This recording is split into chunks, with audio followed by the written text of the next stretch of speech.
দীর্ঘ প্রতীক্ষা ও নানা জল্পনার পর অবশেষে শুরু হয়েছে অমর একুশে বইমেলা। বৃহস্পতিবার বেলা ২টায় প্রধানমন্ত্রী তারেক রহমান আনুষ্ঠানিকভাবে উদ্বোধন করেছেন। দেশের সবচেয়ে বড় সাহিত্য সংস্কৃতির এই আয়োজনের পর্দা ওঠার সাথে সাথেই প্রাঙ্গণে উৎসবের আবহ বিরাজ করছে।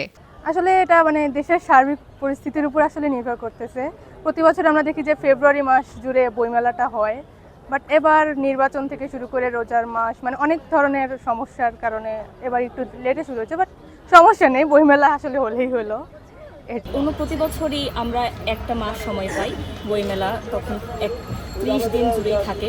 এই বছর রমজানে যেহেতু বইমেলা পড়েছে সেই ক্ষেত্রে 19 দিন, এবং ডিউরেশনটা যেহেতু কমে গেছে সেই জন্য আমরা খুবই কম সময় পাচ্ছি। মেলার প্রস্তুতি শেষ পর্যায়ে থাকলেও সব স্টল এখনো প্রস্তুত নয়। চারদিকে হাতুড়ি পেরেকের শব্দ, কাঠ কাটার করাতের আওয়াজ এবং তাজা রঙের গন্ধ মিলেমিশে কাজের তৎপরতা বেড়েছে। শ্রমিকরা কাঠামো দাঁড় করাচ্ছেন, কেউ রং করছেন, কেউ বই সাজাচ্ছেন। প্রকাশকরা দিনরাত এক করে শেষ মুহূর্তের প্রস্তুতি চালাচ্ছেন। প্রকাশনা হোক বা লাইব্রেরি হোক, এদের প্রধান একটা উদ্দেশ্য থাকে মেলাতে প্রচার করা।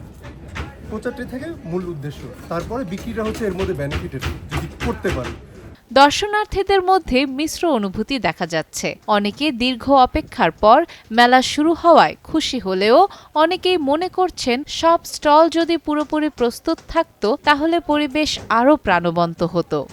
যেহেতু এটি রোজার মাস এবং রোজার মাসে সারাদিন রোজা রেখে বইমেলা আসতে একটু কষ্ট হয়, কিন্তু আর যাই হোক, প্রতি বছর 21শে ফেব্রুয়ারি মাস বাদে একটি বইমেলার আয়োজন বাংলা একাডেমি কর্তৃক হয়, এবং এই বইয়ের মাধ্যমে আমরা আমাদের যে একটি সংস্কৃতি বইয়ের সাথে যুক্ত থাকতে পারি এখনকার সময়।